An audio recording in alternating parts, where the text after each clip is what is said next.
Hola, mi nombre es María Cecilia Leal Charris y este es un video reflexivo sobre lo que aprendí en la clase de escritura ciclo 1. Primero empezamos con los 8 conceptos que me marcaron en esta clase.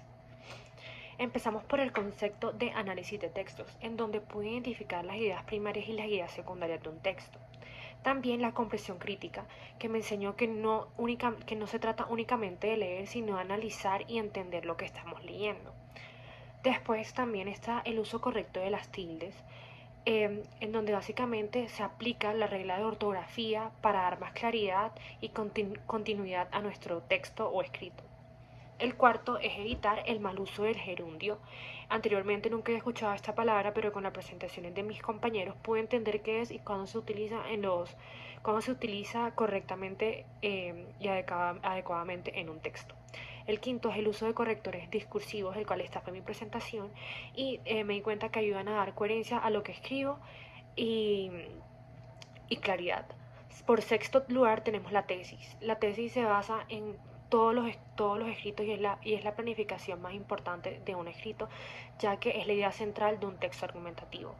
Por séptimo lugar tenemos la estructura de un texto académico. Aquí la estamos generalizando y el profesor nos contó que debe tener introducción, desarrollo y conclusión. Y por último, pero no menos importante, tenemos las pirámides de Harvard, que es un método para organizar los argumentos de lo general a lo particular.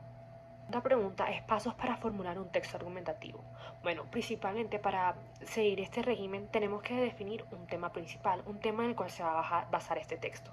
Luego formular la tesis. La tesis básicamente es la idea central o la idea principal el cual tú quieres defender. Luego organizamos los diferentes argumentos que vamos a estar utilizando que apoyan esa tesis y da esa argumentación válida. También es muy importante usar ejemplos, eso quiere decir que debemos incluir evidencias, ya sean fuentes confiables o inclusive citas, para que el texto tenga fuerza y la audiencia eh, vea que está respaldada correctamente. Otro paso es anticipar los posibles contraargumentos y responderlos, porque eso da más solidez al argumento y a la posición que estamos defendiendo. Finalmente se debe concluir retomando la tesis y reformando su importancia. Y ahora me quiero centrar en la pirámide de Harvard, que estos pasos se vuelven más claros porque el método organiza la escritura de lo general a lo específico. Entonces, primero, como dije anteriormente, va la tesis, luego los subtemas o categorías, después los argumentos concretos y ejemplos y al final se centra en una conclusión que conecta todo. En tercer lugar, vamos a hablar de mis fortalezas al escribir y al leer. Bueno, en la escritura, una de mis fortalezas es la planificación, ya que antes de realizar un escrito tengo la fortaleza y la habilidad de poder hacer una planificación que pueda conectar todo. Y antes de redactar, organizo mis ideas en un esquema para que me quede más claridad y a la hora de hacer el escrito concreto pueda ser mucho más fluido. Otra fortaleza es la fluidez que tengo a la hora de escribir y eso se ocasiona gracias al esquema que realizo, ya que logro expresar mis pensamientos con naturalidad. Y también ahí se conecta la coherencia de los textos porque siempre procuro que mis textos no sean confusos y también siempre estoy muy pendiente de la ortografía. En la lectura, mis fortalezas son la concentración que tengo, ya que me permite enterar y entrar más rápido a la lectura y involucrarme con el texto, así como si entrara en la historia o en el argumento. Por ejemplo, cuando leo un texto académico, logro identificar rápidamente las ideas principales sin distraerme. Y cuando escribo un ensayo, sé organizar bien los argumentos y las partes para poder concretarlo más rápido y que fluya. Por cuarto lugar, tenemos los aspectos a mejorar y la estrategia. Bueno, para empezar, a veces me extiendo demasiado a la hora de estar escribiendo porque puede que cause este tema mucha inspiración, pero me ponen un límite de palabras, por lo tanto, a veces corto las ideas más principales del texto, dejando las ideas secundarias o las menos revelantes y esto me puede afectar en el texto. Y también a veces, después de terminar cada texto, me cuesta volver a leer todo y volver a revisar los textos porque pienso que pues ya todo como lo escribí ya está correctamente. Y en la lectura a veces me apuro demasiado y no reviso los detalles importantes, aunque pueda que capte las ideas principales, a veces se me vuelan unos detallitos que pueden ser importantes a la hora de realizar un examen o una comprobación de lectura. Y mi estrategia a corto plazo para mejorarla es sencilla. Voy a hacer una revisión final obligatoria después de cada uno de mis ensayos o de escritos para corregir mis errores y que sea más preciso. En la lectura voy a practicar la técnica de subrayado. Eso quiere decir que a la hora que estoy leyendo voy a subrayar y tomar notas de lo que estoy leyendo.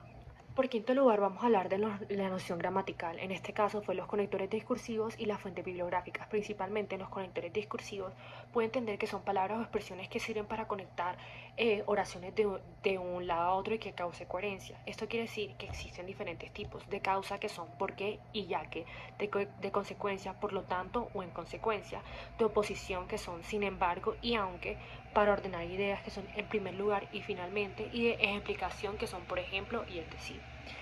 Un uso correcto de esto sería: me gusta escribir porque puedo expresar mis ideas, sin embargo todavía debo mejorar la revisión de mis textos. En consecuencia, he decidido hacer un plan de corrección. Esto sería un, un ejemplo perfecto de los conectores discursivos. Y por otro lado también aprendimos sobre las fuentes bibliográficas. Las fuentes bibliográficas nos centramos en la opción de la APA y aprendimos que se abren paréntesis y ponemos autor, coma, año, coma, párrafo, punto, el número de párrafo, o cuando estamos usando un libro sería p punto, el número de la página del libro. Y luego eso se referencia en modo APA en las referencias de abajo, que sería entre paréntesis el apellido del autor, punto, la inicial del autor, cerramos, después el año, después un punto y ponemos el título del artículo, después otro punto y ponemos el lugar de donde sacó el sitio web, después del punto y ponemos el link. Ahora voy a dar la idea de la historia. Principalmente, a mí me causa mucha curiosidad de la vida que hay después de la muerte y si es que hay vida. Entonces, en este caso, vamos a usar a Elías, que es un joven de 30 años que fallece en un accidente inesperado. Luego él aparece en un extraño lugar, en un valle cubierto de flores luminosas y en un río que no es agua.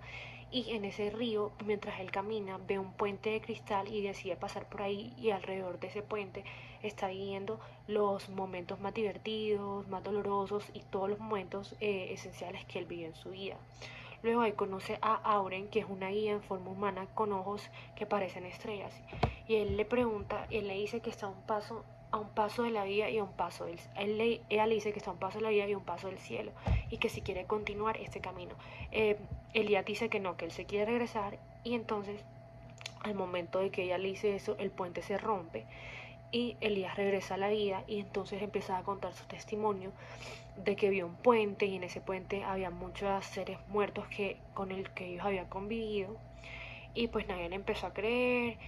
Y el desenlace es que él recuerda todo esto, pero que simplemente nadie nunca le quiso creer. Y él dice, hay otra vida después de esta y no es el final, es un viaje que continúa. Y eso es todo, muchas gracias.